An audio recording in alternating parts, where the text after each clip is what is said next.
నేటి పునీతులు పునీత యులోజియ గారు. Angelus Domini nunciavit Mariae.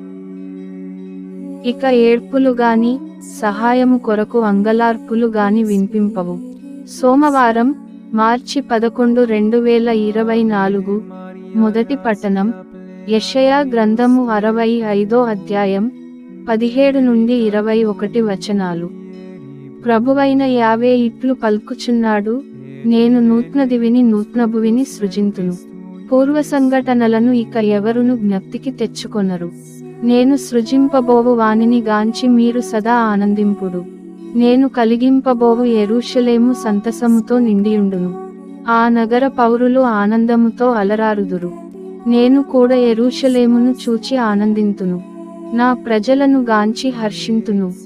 ఆ పట్టణమున ఇక ఏడ్పులు కాని సహాయము కొరకు అంగలార్పులు గాని వినిపింపవు. శిశువులకు బాల్యమరణములుండవు, వృద్ధులు నిండు జీవితము జీవింతురు. ప్రతివాడు 100 ఏండ్లు జీవించిగాని కన్నుమూయడు.